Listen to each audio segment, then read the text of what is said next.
Hey BookTube, what's up? This is Tori, and yes, I am wearing the same outfit that I was in the last video because I just filmed that video 30 minutes ago. So, what I'm going to be doing this time is a book review of Carry On by Rainbow Rowell. And I just finished reading it this past week and took a bunch of notes, so now it's time to do a review. For those of you that don't know, Carry On is a book about this boy named Simon Snow.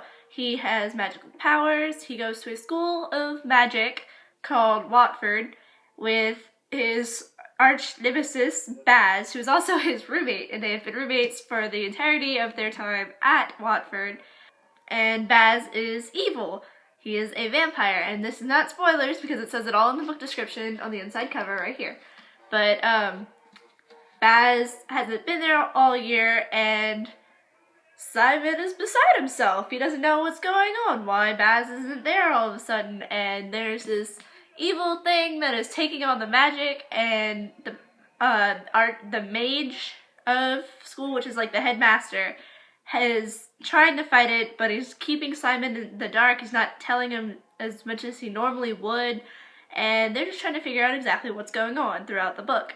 And the main character, Simon, along with his friend Penny, his girlfriend Agatha, go around the city trying to defeat this villain. So this book is a contemporary love story slash ghost story slash mystery. And while yes, there is loads of talking, there's a little bit of romance, there's a little bit of kissing in there, very favorable kissing, and a little bit of sadness in there. I enjoyed reading this book. I do have a few problems with some of the stuff in this book, but I'm going to talk about that in the spoiler section. But other than that, this book was a really great read. I highly recommend it, and it was a job well done by Rainbow Rowell. So without further ado, on to the spoilery part. Okay, if you don't want to get spoiled of anything, you should leave now. Like, get out of here and then come back once you've read the book, so that way we can discuss things. Okay, are you gone? Is it all non-spoiler people here? Right? Okay, well, we're going. So, spoilers, here we come. Okay, the first thing I want to talk about is the Baz and Simon relationship. Okay.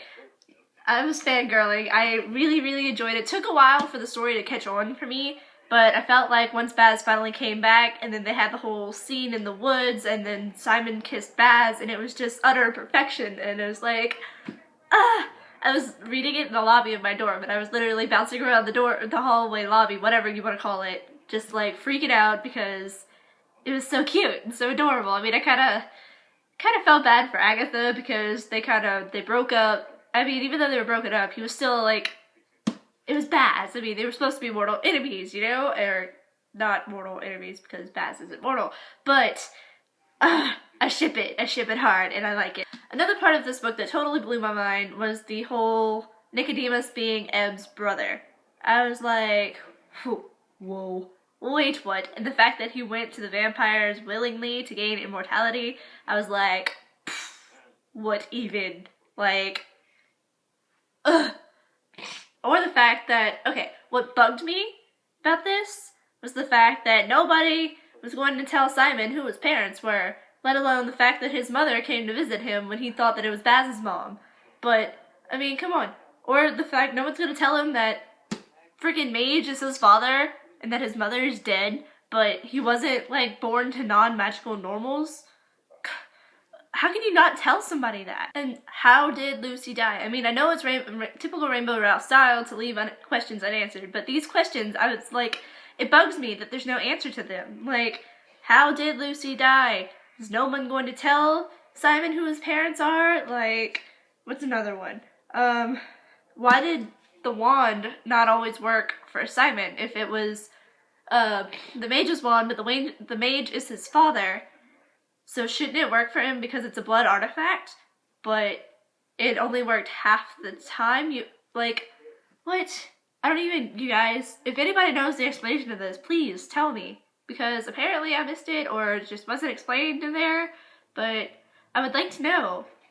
I would really like to know. Sorry, I got distracted. But, another part that caught me kind of off guard was the fact that Simon was the humdrum. Like, he created it. It wasn't him, but it was him, because it filled up the gaps that he took with using all of his magic. And I was just like, huh? That's an interesting concept. Like, I liked that concept. It was cool. But the fact that I think the mage, like, figured it out, but didn't want to tell him either, but I don't know, like, why the whole battle in the chapel thing went down all the way, because, like, the mage didn't explain anything to Simon, and he wouldn't let Simon explain anything to him. He just kind of went, give me your power, I can defeat the humdrum if you give me all of your power. And I was just kind of like, what? What's going on? But anyway, there are more questions that I would like to have answered, such as, what happened to Nico? I mean, wasn't he in the car with Baz and the little dog that Penny was possessing when they went to go to Watford to help Simon? But he never said anything about him getting out of the car and trying to help him, you know, when his sister was being killed. Speaking of, why did Eb have to die? What did she do? She didn't do anything. She was just... she just happened to have power, and she was just fine minding her own business, herding goats. But no, she had to die. Thanks, Mage. That was totally not cool. I did not see that coming, and I was not happy with it either, because I liked Eb. She was cool. She was just kind of there. She was there. She was somebody that Simon could talk to, and she died. I don't like that. But I mean, what? But anyway, back to Nico. Like, did he not get in the car with Baz? Like, did Baz not let him get in his car after all? Or did he just stay in the car? Or not get... I don't understand, because you would think that he would try to come and help his sister, or at least... But I mean, I don't know. I don't know. Was the goblin attack in the beginning really necessary? Like, did they have to talk about Simon getting attacked by the goblin?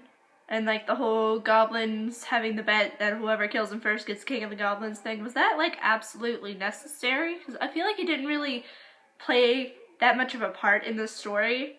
Even though I know that the story is supposed to be more about the love triangle, or whatever you want to call that. The love interests between Simon and Baz, and then all that. But, I mean, why mention that if it didn't play a role in here at all? Because, like, the numpties... they were in it, the vampires were in it, but the goblins were only mentioned in the beginning and then never brought back up again. So that also kind of bugged me a little bit. As much as I really enjoyed all the romance in here, it was way overhyped to me, because the way that people were talking about it, they said that there was more kissing and more romance in it, but there really wasn't that much, because, like, nothing romantic actually started kicking off until, like, about 150 pages into the book, and it was just kind of like... I thought there was gonna be more. I mean, granted, what was there was enjoyable. I like, fangirled and squealed about it. But, like, I wanted more. A little more. That would have been lovely. But overall, I think my favorite thing about this book was the relationship between Simon and Baz. And my favorite quote in this was when Baz admitted that he was hopelessly in love with Simon. Like, it was so cute, right? I mean, it was just adorable. But it was, for a second though, like... I thought Baz was dead, and I was like, is he not gonna come at all? And then he did show up, and it was perfection, and really, really cute, and, see, look, I'm still fangirling, and it's been like a week since I finished it. But, anyway, back to the review. In the initial part, when Simon actually kissed Baz, that, I think, was my favorite part of the entire book, because Baz was, like, on the verge of setting himself on fire, because Nico wouldn't give them a name, and he was just so upset. He wanted to end his own life, and Simon was just like, no, I can't let him do this, so I'm gonna kiss him. And it was, yeah, that was my favorite part of this entire book. But unfortunately, I have to keep this short because I don't have enough storage space on my device, and that is really upsetting. So that's pretty much all I have to say for this video. Let me know what you guys thought about Carry On by Rainbow Rowell. I give it a 4 out of 5 stars because I was hoping for more, but I liked what I got. So, I will see you guys next time. Bye!